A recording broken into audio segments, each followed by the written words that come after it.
हमने पिछली वीडियो में सामाजिक विज्ञान के अंतर्गत जाना कि हमें 4 किताबें पढ़नी हैं, जिसमें से हम प्रथम बुक लोकतांत्रिक राजनीति के विषय में इंट्रोडक्शन ले चुके हैं। आज हम लोकतांत्रिक राजनीति के अंतर्गत प्रथम अध्याय का अध्ययन करेंगे, जो है सत्ता की साझेदारी। सत्ता की साझेदारी। सत्ता की साझेदारी शब्द से आप सोचे होंगे कि जो है सत्ता का बंटवारा, और किसी चीज़ का बंटवारा करने पर वह कमज़ोर होती है। अर्थात सत्ता का बंटवारा करेंगे तो देश का बंटवारा, और देश कमज़ोर होगा। लेकिन ऐसी बात नहीं है। इस चीज़ को समझाने के लिए हम आपको 2 देशों का उदाहरण लेंगे, बेल्जियम और श्रीलंका। सबसे पहले हम बेल्जियम फिर श्रीलंका दोनों के विषय में बारी बारी से जानेंगे, तुलनात्मक अध्ययन यहाँ करेंगे। बेल्जियम बेल्जियम यूरोप महाद्वीप का एक छोटा सा देश है, जो अगर इसकी स्थिति यहाँ मान ली जाए तो इसके उत्तरी सिरे पर नीदरलैंड यहाँ स्थित है, और इसके उत्तरी पूर्वी सिरे पर यहाँ जर्मनी स्थित है, और इसके दक्षिणी और पूर्वी हिस्से पर लग्जमबर्ग स्थित है, और इसके दक्षिणी और पश्चिमी छोर पर फ्रांस यहाँ स्थित है। यहाँ पर इंग्लिश जलमार्ग, जिसे इंग्लिश चैनल भी कहा जाता है, और इसके उत्तर पश्चिम में ग्रेट ब्रिटेन स्थित है। ये इसकी बेल्जियम की स्थिति है। यहाँ की कुल आबादी लगभग 1 करोड़ से कुछ अधिक है।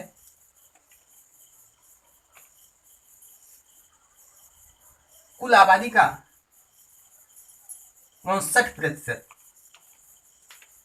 हिस्सा फ्लेमिश क्षेत्र में निवास करता है, जो डच भाषी हैं।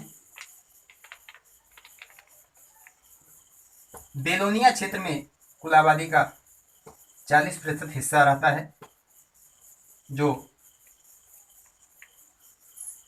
फ्रेंच भाषी हैं। इसकी राजधानी ब्रुसेल्स है, और राजधानी ब्रुसेल्स में 80% फ्रेंच बोलने वाले हैं और 20% डच भाषी हैं। कुल आबादी का 1% जर्मन भाषी हैं। 1950-60 के दशक में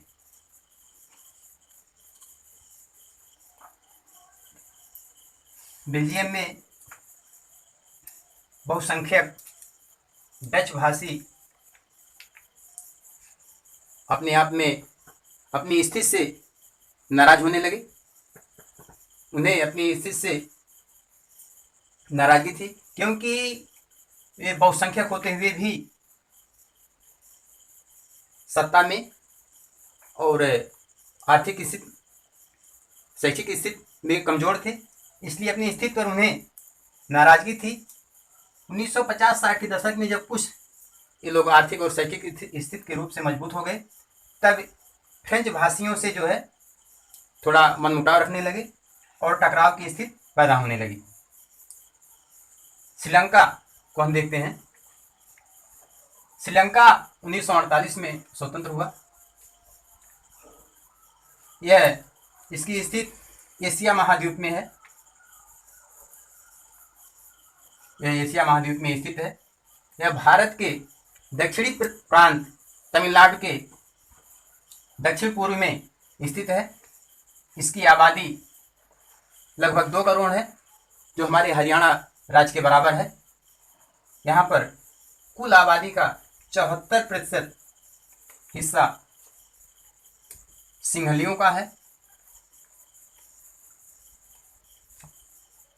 और 18% हिस्सा तमिलों का है। ये 18% तमिलों में 13% श्रीलंकाई मूल के हैं और 5% भारतीय मूल के हैं, जिन्हें हिंदुस्तानी तमिल कहा जाता है।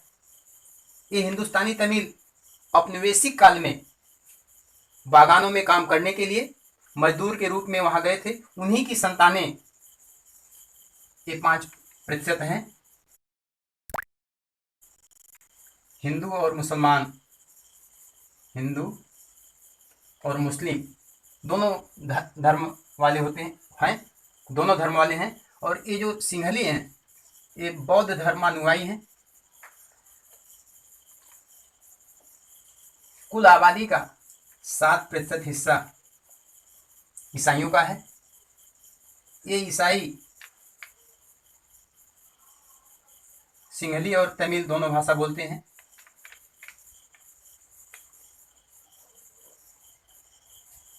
ये दोनों देशों की स्थिति हुई। आगे हम आइए जानेंगे कि इसके बाद क्या हुआ।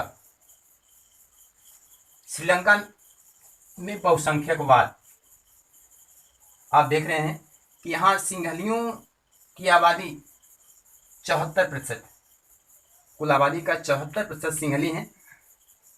1948 में देश के स्वतंत्र होने के बाद सत्ता पर इनकी पकड़ मजबूत होने लगी और ये लोग अपने आप को नौकरियों में, शिक्षा में वरीयता, या कहा जाए कि सिंहली बहुसंख्यक परस्त हो गए। यानी कि हर जगह इन्हें वरीयता मिलने लगी। 1956 में बौद्ध धर्म को राजधर्म घोषित किया गया। बौद्ध धर्म को बढ़ावा दिया जाने लगा। बौद्ध धर्म को राजकीय संरक्षण प्राप्त हुआ और 1956 में ही सिंहली को राजभाषा घोषित कर दिया गया, जिसका परिणाम हुआ कि अब अल्पसंख्यक तमिल जो 18% अल्पसंख्यक थे, ये अपने आप की अवहेलना महसूस करने लगे कि देश में हमारी अवहेलना हो रही है, हम लोगों का कोई वजूद नहीं है। समता और समानता के लोग मांग करने लगे। क्षेत्रीय जो अंतर था इसकी समाप्ति के लिए मांग करने लगे, जिसका परिणाम हुआ कि आपस में टकराव होने लगा, गृह युद्ध छिड़ गया। परिणाम स्वरूप हजारों लोग मारे गए। इसके बाद 1980 में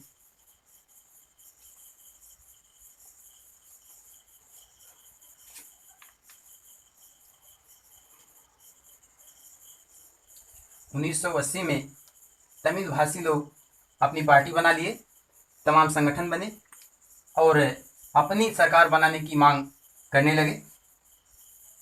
ये गृह युद्ध काफ़ी लंबा खींचा।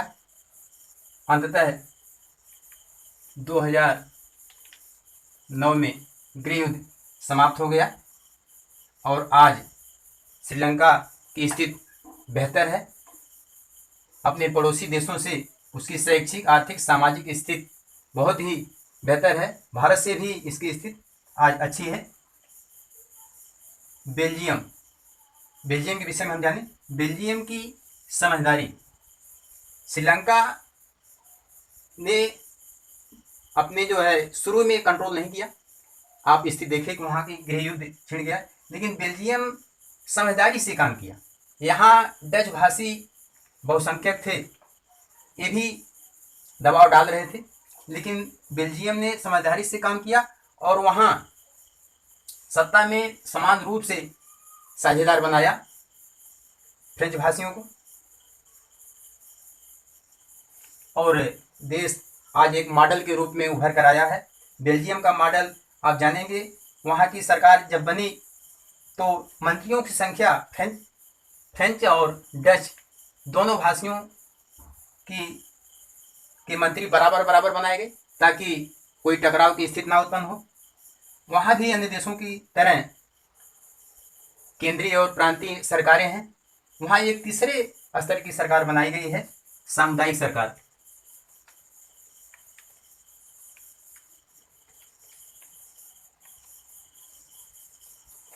आप सोच रहे होंगे कि सामुदायिक सरकार क्या है। सामुदायिक सरकार का मतलब हर समुदाय से इसमें मंत्री होते हैं और सामाजिक सांस्कृतिक मैटरों पर अगर कोई निर्णय लेना होता है तो इन सांसदों के द्वारा ही वो निर्णय किया जाता है।